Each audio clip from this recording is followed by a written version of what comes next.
Hey guys, in this video I will show you how you can fix FiveM is not launching. So without further ado, let's get started. First of all, you need to make sure that third-party antivirus software is not running. So if you have Avast, Malwarebytes or something like that on your computer that is running, just disable them and look if the problem persists or not.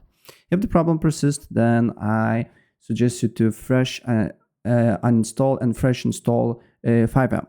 And to do so right, I will show you what you need to do next, because it helped me to launch FiveM, and it was not launching for me as well.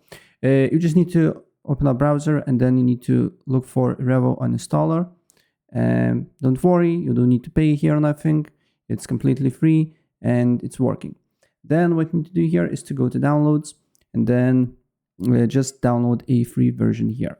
Next thing what you need to do here is on Revo installer, you need to find a FiveM here and then just completely uninstall FiveM with Revo uninstaller here.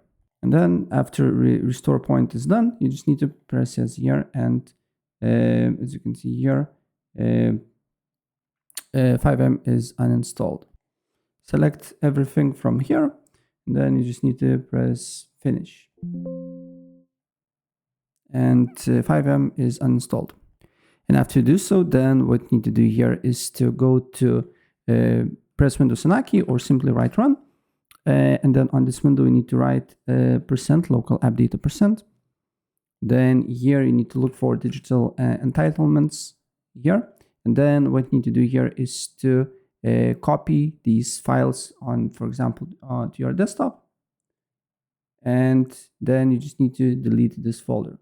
In case something happens, you can drag the digital entitlements to this folder here. And then just go to FiveM.net, download client, and then install FiveM like you normally do. So let me go. So I just pressed install, select a game file path, and now I need to download 2 GB of files of FiveM, and after that it should work. And after that it should work. But if for some reason you're getting errors, what you need to do is to go back on run. Then you need to write local app data, and then here what you need to do here is to look for digital entitlements, and then you just need to put the files back again, and then it should be no errors. So yeah, that's basically it. If I helped you out, please press like and subscribe for more. Take care. Bye.